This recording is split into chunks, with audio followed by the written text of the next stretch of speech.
Nitong nagdaang mga linggo, naging masalimot ang ating pinagdaan ng daan at naniniwala ako na sa mga susunod na buwan at linggo, hindi magbabago yan at magpapatuloy pa rin yan. Subalit, ang paniniwala ko ay ito, hindi tayo dapat tinitingnan depende sa kung sino ang binoto natin noong nagdaang eleksyon. That does not in any way define us and that should not define us in any way. Bawat isang miyembro, buo ang aking tiwala na nasa isip at nasa puso niya ang mataas na interes ng ating bansa at maganda at maayos na kapakanan para sa ating mga kababayan. Kailanman, hindi ko pinagdudahan yon. At sana, kapag tinitingnan natin ang bawat isa sa bulwagang ito, kapag pinapakinggan natin ang bawat isa sa mga salitang sinasambit sa bulwagang ito, kailanman, huwag nating isiping may iba siyang iniisip o motibo dahil bawat isa sa atin ay pantay at parehas lamang dito sa bulwagang ito, matagal man o bago. Maraming salamat sa inyong serbisyo. Thank you for your service. When I bid goodbye and bid farewell to the Senate in 2019 when I ran for governor, I said I will not say goodbye. I will not say goodbye to those who will not cross over to the 20th Congress unlike the impeachment. Instead, I will say, I will see you again. Hindi ako magpapaalam sa inyo. Ang sasabihin ko, hanggang sa muli nating pagkikita. Do not be strangers. We are just here. May dala man kayong folder o wala, andito pa rin kami. Mabigay man namin yung nilalaman ng folder o hindi, sana nahangiti pa rin kayo. And I look forward to working with you in government, in the Senate, and anywhere in the name and in the service of the Filipino people. Maraming salamat po sa inyo at sa ating lahat.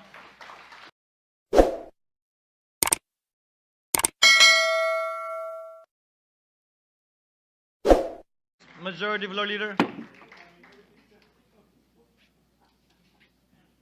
Yes, Mr. President, next to give his manifestation and tribute is Senator Mark Villar. I move that he be recognized. Senator Mark Villar is recognized. You may proceed, sir. Yeah, Mr. President, I'd like to rise to, of course, give my thanks to all those graduating colleagues. As a neophyte senator, I've learned so much from you, and it's been an honor to serve with all of you, Sen. Nancy Binay, Senator Bong Revilla, Senator Francis Tolentino, Senator Grace Poe, Senator Coco Pimentel. I wish we could have served longer. I've learned so much, and if I had another 3 years, I would be much richer for it if we were able to spend together. But you consider me as a friend, and you'll always have my support and my admiration.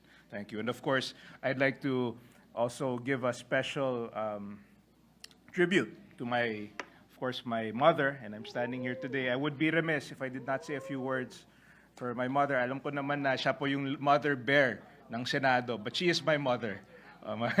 For me, she's mama. And she's been a significant part of the upper chamber since she first took office in 2013. For more than a decade, she's been a pillar of the Senate, advancing cross-sectional interests for the development of the Filipino nation. Senator Cynthia, or I call her Mama, has chaired the Senate Committee on Agriculture and Food and the Senate Committee on Environment and Natural Resources since 2013 and until now. Besides pursuing and enacting relevant laws, she also led numerous initiatives to empower farmers, among which is the establishment of TESDA-accredited farm schools, which have so far reached over 2,367 all over the country. Through her work, she has made possible various programs and advocacies that uplifted the conditions of farmers and fisher folk. My mother has worked her way through her years here at the Senate, brick by brick, building up the foundation of opportunities that continuously bolster the conditions of Filipinos till this day. Being known as Mrs. Hanep Buhay, she has also pioneered programs and activities in our beloved Las Piñas for struggling constituents who are in need in terms of securing support to jumpstart their livelihoods. To this day, her initiatives have benefited thousands of Las Piñeros and Filipinos from across the country. And I'd just like to say I'm very honored to share the wisdom of my mother to the Filipino people. And if I can share with everyone the passion, I admire her passion for her work, especially in agriculture. Linggo-linggo po, yun ang topic namin sa aming mga lunch, sa aming mga family lunch. At marami po akong natututunan sa mga lunches namin tungkol sa agrikultura. And I can say that I am an expert just by listening to my mother and her opinions about how to improve our agriculture.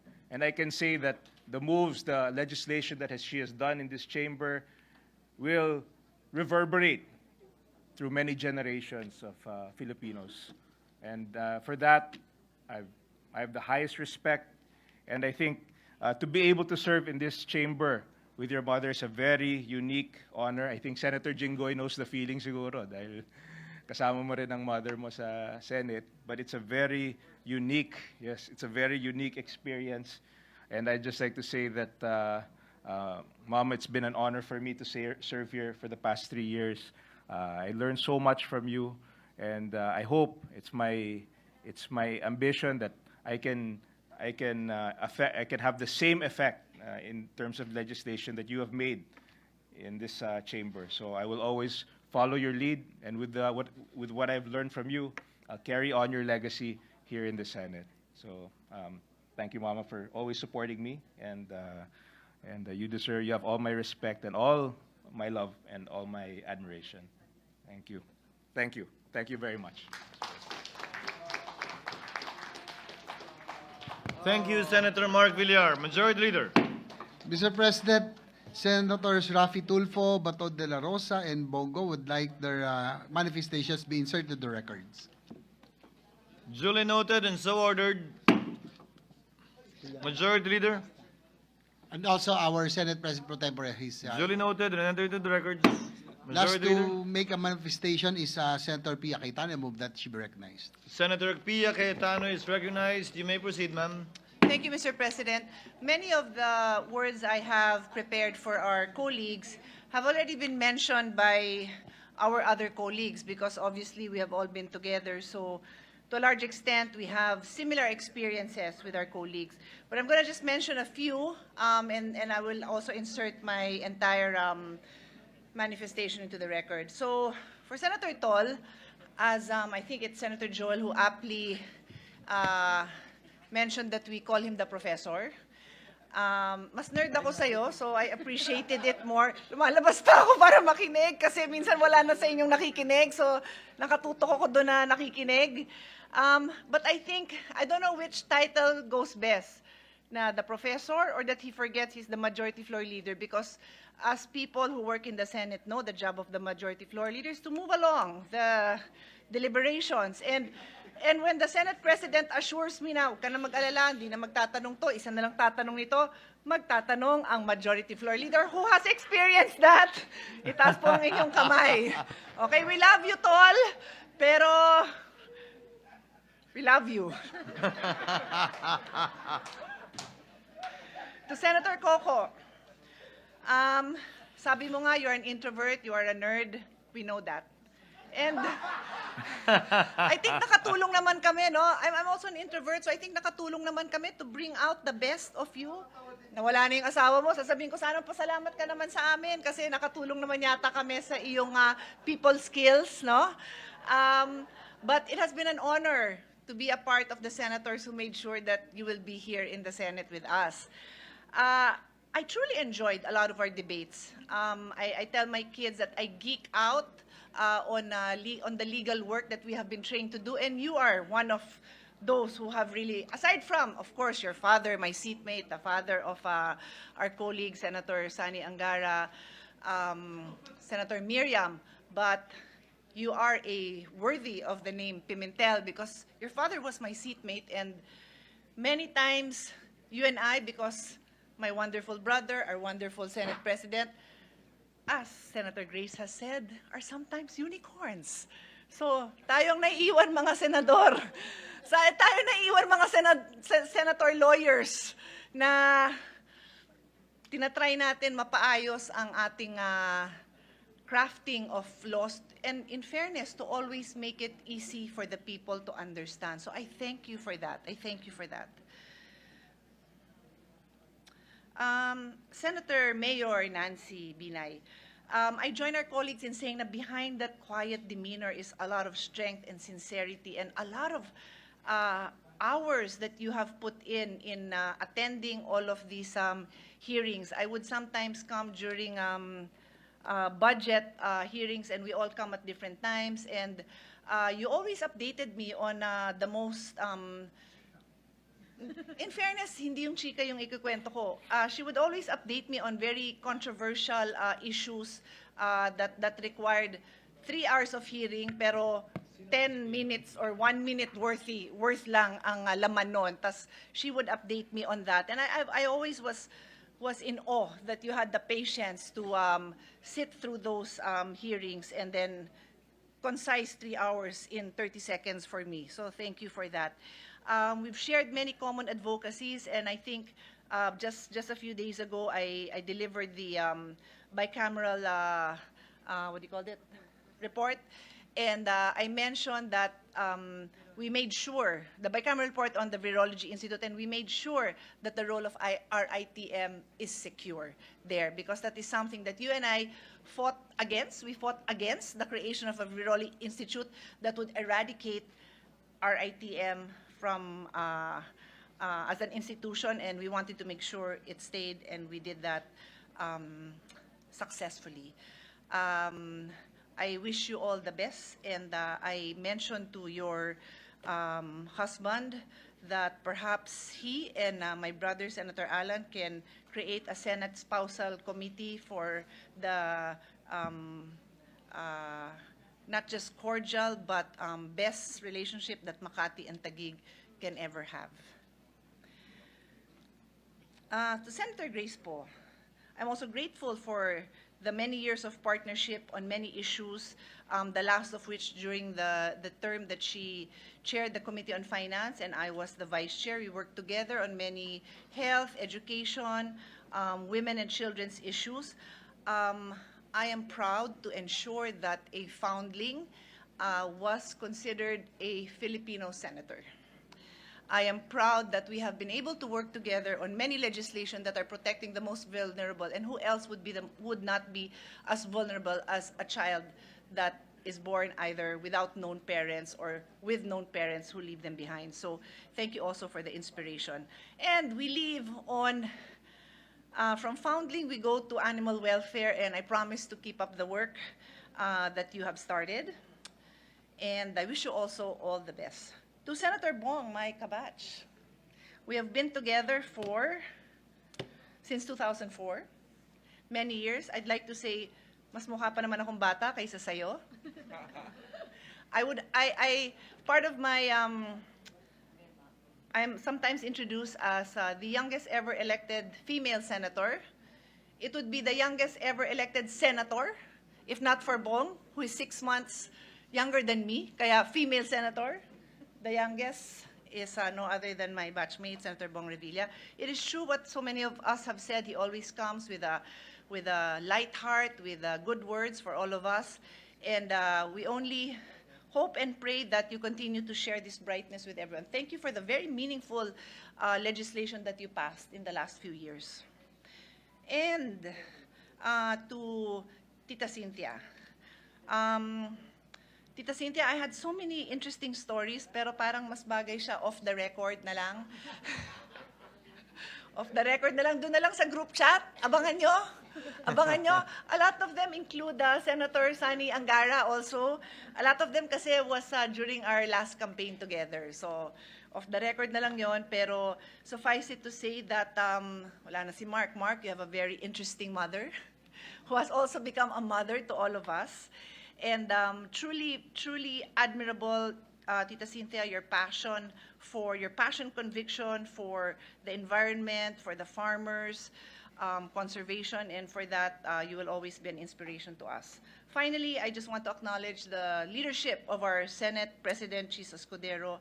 Thank you so much for shepherding us through many people don't realize the difficult decisions we have to make, and it is because you have a Senate President who makes those tough decisions, who carries the weight of those, the political impact of those decisions, the criticism, and we thank you for that. We thank also Senator Jinggoy Estrada, our Senate President Pro Temp, for all the support that he's also given the chamber, and to all our leadership, the leadership, combined leadership of everyone here, to the minority group, again, Senator Coco, Deputy Minority Floor Leader Senator Riza, and to our Secretariat and all our staff. Maraming salamat po to all of you. God bless you all.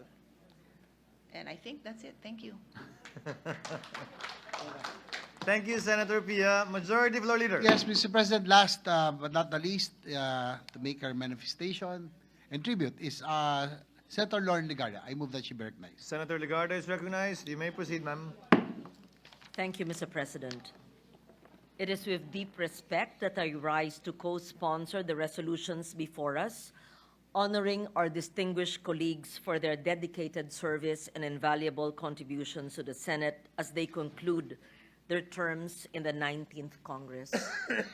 To be elected to serve in this chamber is a great and challenging feat, but to depart with integrity, with dignity, and the legacy that strengthens the Republic is a far greater achievement. Much can be said about Senator Grace Poe's stellar performance in the Senate, where we've collaborated countless times, yet beyond that, we share a deep history. I admired her father, my running mate, Fernando FPJ Jr., and stood by him during the challenging 2004 presidential campaign when we faced the Filipino people and offered what we could. Needless to state, fate has been kind to us Filipinos that while we never saw an FPJ presidency, we were blessed with the next best thing in the dedicated service of Senator Grace Poe. Thank you for your service, Senator Poe. To Senator Cynthia Villar, working alongside you in championing environmental protection has been a privilege. As you conclude your term, I want to personally thank you for standing firm on safeguarding our protected areas and speaking out against activities that threaten our coast and marine life. Your dedication has left a lasting mark on all of us. I wish you continued purpose and success as you take on new journeys beyond the Senate. Senator Bong Revilla, thank you for your years of service in the Senate and for your support that you've extended to measures we have jointly pursued, promoting environmental protection, disaster resilience, and for the welfare of teachers and education.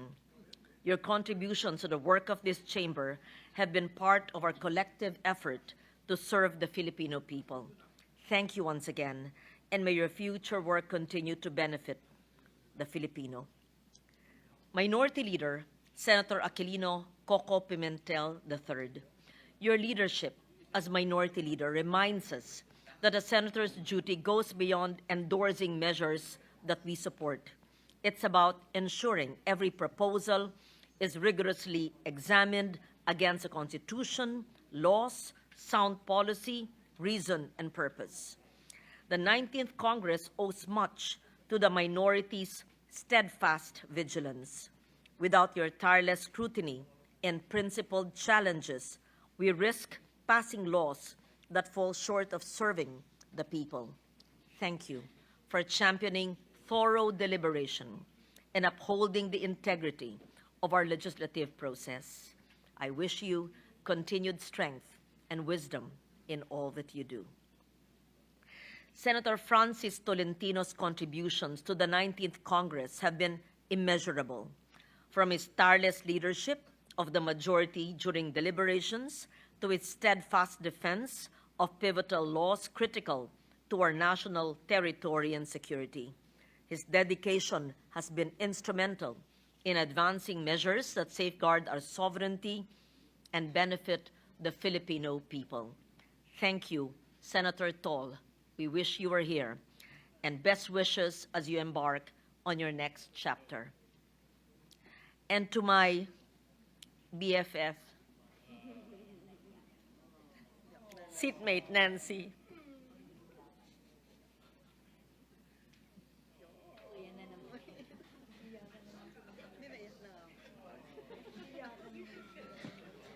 I thank you for your years of dedicated service as a senator. While we part as colleagues here in the Senate, I'm proud and excited for your next chapter as mayor of Makati. You've always brought a thoughtful and grounded perspective to the Senate and consistently championed the welfare of women, children, the elderly, families, and your work in tourism, in heritage preservation and culture, and social services, and many more, as well as inclusive policies, reflects a deep sense of public duty and integrity. Ba't mo ako pinapaiyak?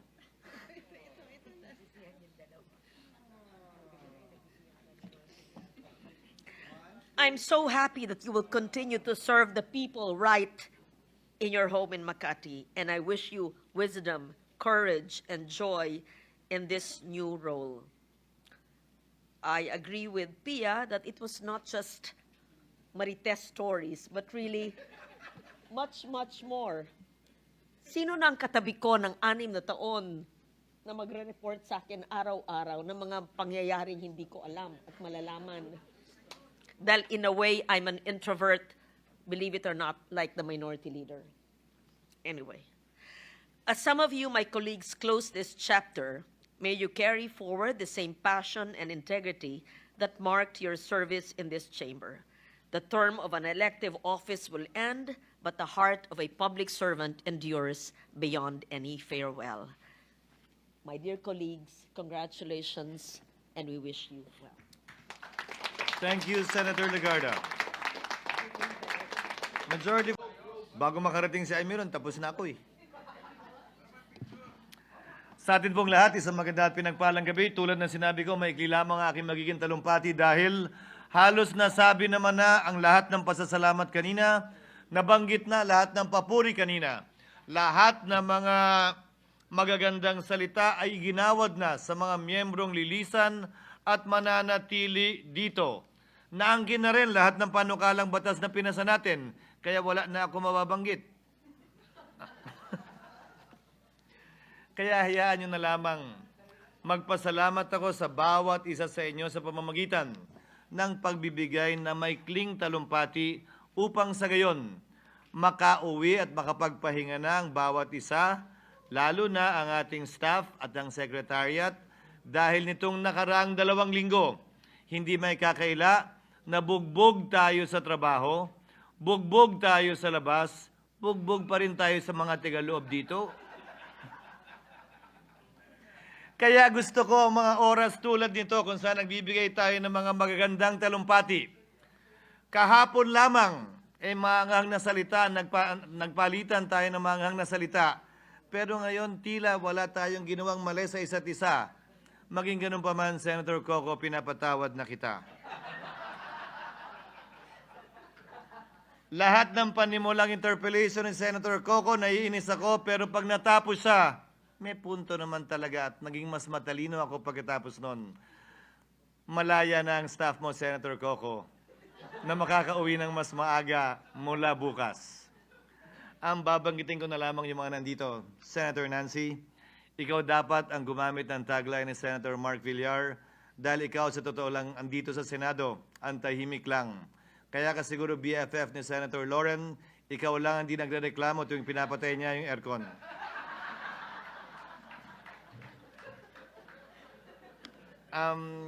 Kay Senator Bong, mami-miss ko ang lahat ng ating pag-uusap at usapan sa loungeman o sa plenaryo, higit at lalo pa kaugnay ng mga payo mo, kung paano tiyakin na mahal ako at mamahalin ako ng pamilya ko. Maraming salamat. Kay Senator Grace, I think I will miss you the most. Hindi dahil may kailangan ako sa iyo, pero wala nang mangungulit sa akin.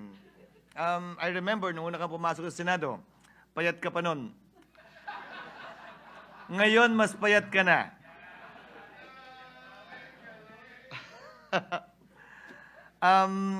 As Senator JV said earlier, I think your father will be proud of you. I met your dad first before I met you.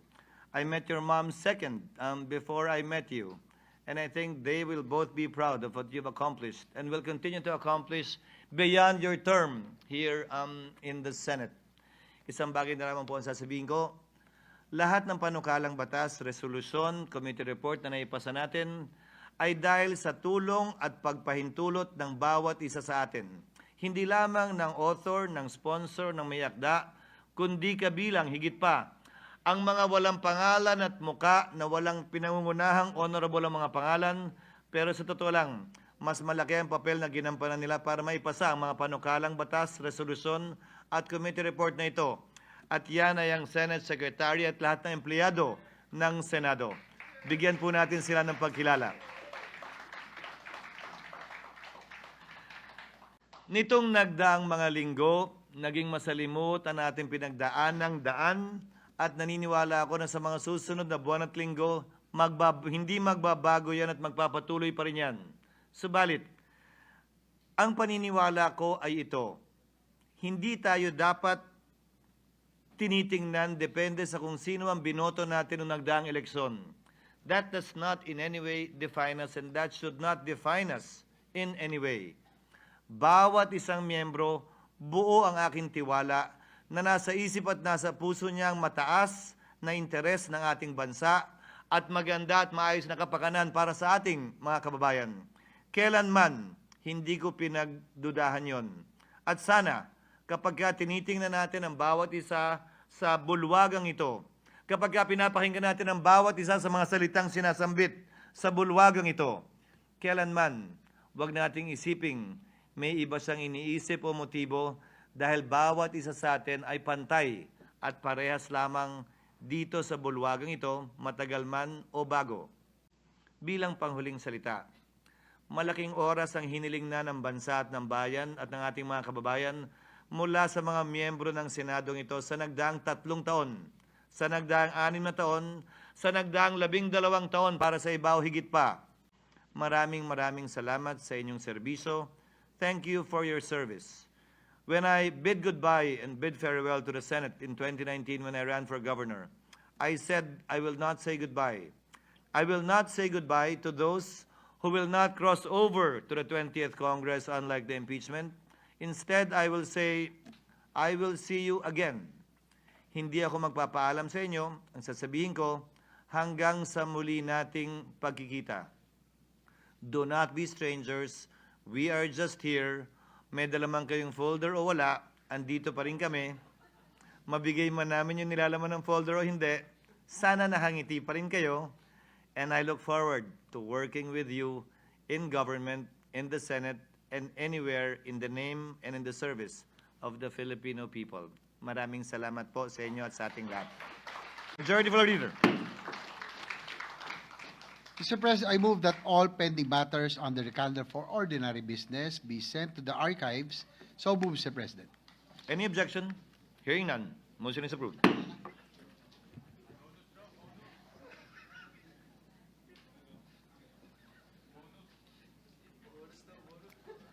Huh? Mr. President, I move that the third regular session of the 19th Congress of the Philippines on the part of the Senate be adjourned sine die. Is there any objection? Chair hears none. The motion is approved. By virtue of the authority vested in me, I hereby declare the third regular session of the 19th Congress of the Philippines on the part of the Senate adjourned sine die.